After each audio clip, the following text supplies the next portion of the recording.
Good morning, everyone, and thank you so much for your great work last week on Story and Sketch. I think it was so interesting to see how the connections between drawing and writing, whether it's drawing or sketching or painting, have some kind of relationship to the ways in which the authors craft their short stories. And so we saw that both in Flannery O'Connor. Just briefly, I mentioned some of her archives in which she was actually often did sketches, black and white sketches reminiscent of James Thurber's kinds of sketches, actually. And then also thinking about Charlotte Perkins Gilman and what she had in her archives in terms of artifacts, paintings, drawings, sketches, and small notes that she's left in her diary. So thank you so much for thinking about the ekphrastic connections between painting, drawing, sketching, and the kind of short story style that we see, for example, in James Thurber's The Secret Life of Walter Mitty. So please check back for my comments and responses to your collaborative reading from last week, and also from your discussion board posts that you build out in your Google Sites. So thank you again and welcome to week 8. We're thinking about endings this week. I've rearranged just a couple of our readings so that we can fit in Toni Morrison's chapter when it does arrive. So for this week, we're going to be thinking about endings in The Cask of Amontillado by Edgar Allan Poe. And I'm really excited to talk about Edgar Allan Poe because when we talked about short stories at the beginning of this class, we remember that it was a short story is usually defined as like a brief fictional prose narrative, and prose narrative is actually what they used to call short stories back in the 1850s when Poe was writing. Early in the 19th century, the American writer Edgar Allan Poe was one of the first to attempt an analysis of the short story's aesthetic properties. So in other words, what does a short story look like? He stressed this idea of unity of effect of the story's most characteristic feature. And so they said, since the flood of events we experience in life is rarely unified by a single impression, in a sense, all fiction, whether short story, long story, or novel, is some kind of fiction, right? Some kind of a lie. But paradoxically, the measure of success for all fiction is how true it is to our emotions, how accurately it reflects the life we all live. And so this week we're going to be looking at some writing from Edgar Allan Poe in his really famous short story called The Cask of Amontillado. But first, just a quick note that Edgar Allan Poe was born in 1809 and he only lived till 1849. So right there you see he only lived for 30 years. And George Louis Borges observed that Poe's life, he said, was short and unhappy, if unhappiness can be short. And so I'm not sure to what extent the lifespan of an author impacts the way in which that author writes, but it's something to think about. Most of Poe's best stories can be divided into two categories. So for the example of our short story this week, melodramatic tales of Gothic horror, symbolic psychological fiction, became the source of the modern horror story. So this is kind of the original modern horror story, The Cask of Amontillado. And one of the characteristics of this kind of modern horror story is that it uses this idea of, very characteristic of Poe, ratiocination, which is this idea that someone, it's basically the detective story, the explanation and reasoning behind why a particular murder or criminal does what that criminal does. And so in this particular short story, you'll see that this idea of ratiocination or the telling and explanation of what's happening in that short story is turned on its head. The figure of the detective, in other words, in the story, the central question of Poe's short story, compels the reader to perform basically an intellectual act of detection himself. So this question requires that the reader reverse the process of solving the mystery. In this short story, you become the detective. Whereas the detective begins his investigation with defining motives for the crime, the reader of this short story, The Cask of Amontillado, should decipher the circumstances described by Montresor in order to determine the motive for his murder.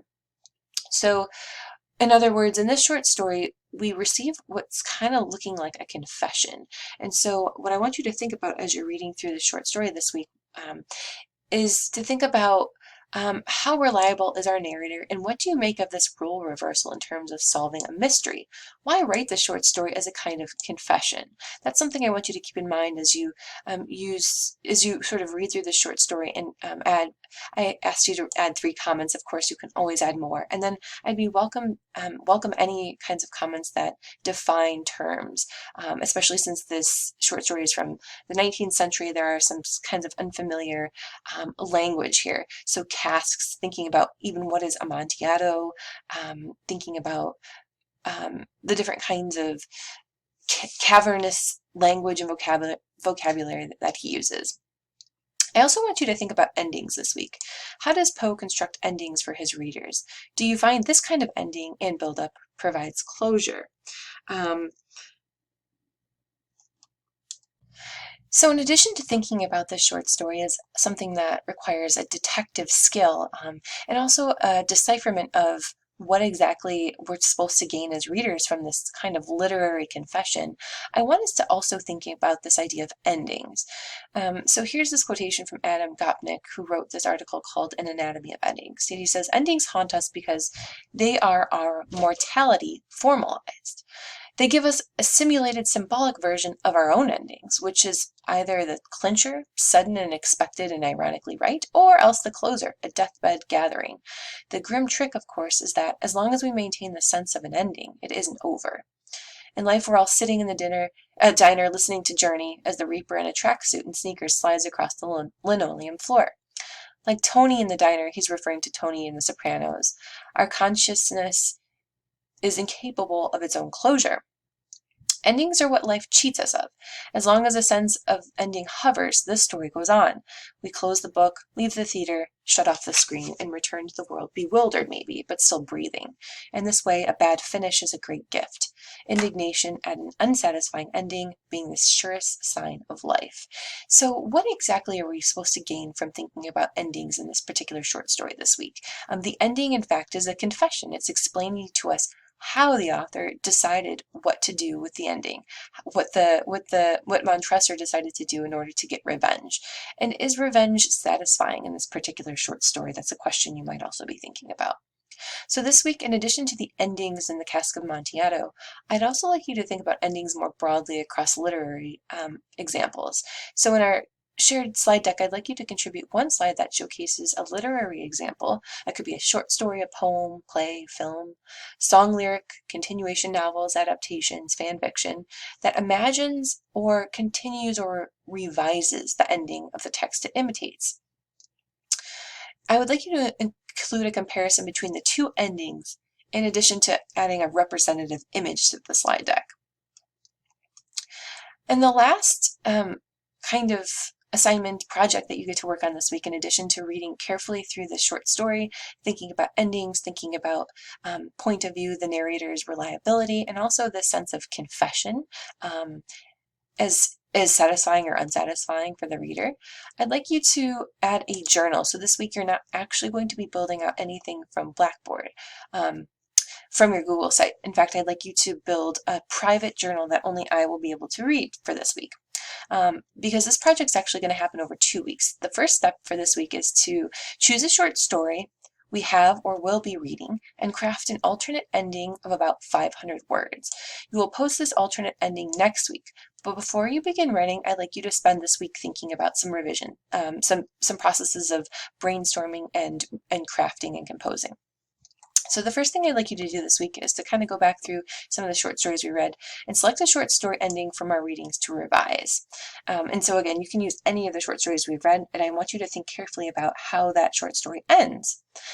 To think about your story's formal elements, I'd like you to also address theme, plot, character, setting. What is important about this short story? Why did you choose the short story?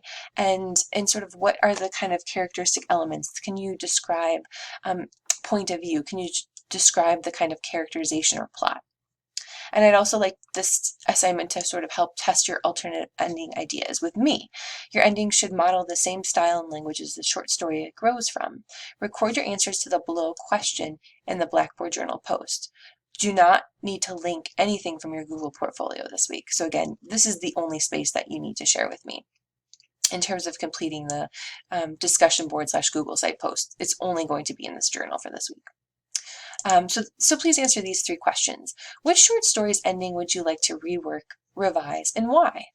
Please make sure to use terminology from our terms and concepts slide deck to help you articulate what the short story examines. So I want you to be clear in terms of understanding the theme, the plot, the characterization, setting, description, and you don't have to go through those point by point, but really just bring out anything that's especially notable in terms of characterization, for example, or in terms of setting, or in terms of point of view. I want you to just kind of pinpoint some of the most advantageous, some of the most notable of that list. Be sure to quote directly from the short story of your choosing. For example, you might begin by saying that the short story examines this particular theme and does this by including character and setting that do the following. So then make sure to explain the ending in detail. What does the ending do for you as a reader? Is it satisfying? Is it unsatisfying? Is it closure? Does it offer closure? Yes or no? What is satisfying or unsatisfying about the short story's ending and why? And then finally, I'd like you to summarize 2 alternative endings. So just a couple sentences where you're thinking about ways in which you could either continue this short story or close it in a different way. These need not be long, but should be substantial ideas that you can use for next week's final exercise in rewriting and ending. So I hope you have a lot of fun with this project. Oftentimes, I think especially with Flannery O'Connor, we were thinking about how sometimes these endings become a little bit confusing to us. And so, how does an ending become satisfying or unsatisfying? And is that always the tale or testament of a good short story? So I'm going to let your sort of creative juices flow this week as we think about endings, and venture back in time to look at one of our sort of the primordial detective fiction and horror short story writing with Edgar Allan Poe's The Cask of Amontillado. Please reach out if you have any questions. Otherwise, I will look forward to getting you feedback on your discussion board posts and reading and responding to your comments from James Thurber's The Secret Life of Walter Mitty. Thank you again for listening and have a great week.